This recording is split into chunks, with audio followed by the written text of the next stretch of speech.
Hi folks, this is just some tips, a couple of tips about how to start out your classroom and what to have in your classroom when your students are here. This is from Nellie Deutsch's presentation in the conference Connecting Online 2012 that I've talked to you about. And when a person logged into this particular class, the first thing they would see is this big collage of all of the faces of the presenters from that conference. You'll notice that she's waiting in the video, and if she wasn't there, she had, before she appeared in that video, she had, excuse me, she had sitting there this first comment: welcome to CO2, please share what country you're in and where you're accessing the class: home office, bank, restaurant, airport, school, library, and so on. The reason why you do that is to set up a kind of community among the students. They say, hello, this is who I am, this is where I am, this is where I'm sitting taking this class, this is what the time is, and this is what the climate is outside my window. It makes the learners feel like they're together in the same room, and it creates that sense of community that you're looking for. Now let me go to another version. This is from a lecture that Carlos and I put on for the Intercy group at the University of Sao Paulo before we came to Atlantic University. It was presented by Carlos, and I was the moderator, so that's why I'm in the classroom to begin with. Those little Eusapia Pala that you see across the top are all the individual pages of this PowerPoint.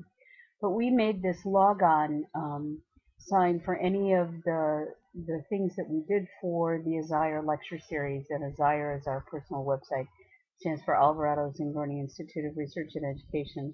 It's just a little project under our little company Alvarado Consulting, which is defunct now that we're at Atlantic University. But you can see that what we've done here, it says check your headset or your speakers while you're waiting. You'll need audio to hear the lecture, and there's a button that you can click in the WizIQ Classroom that lets you check your settings.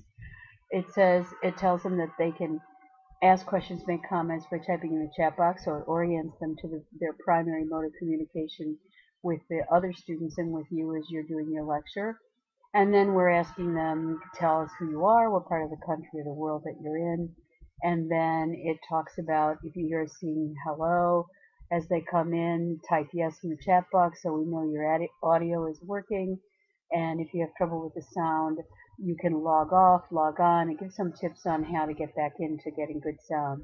And then it talks about that the classes are recorded, and since people had to sign up for these classes, after the class is recorded, it's available in their My Recording segment of their personal WizIQ account.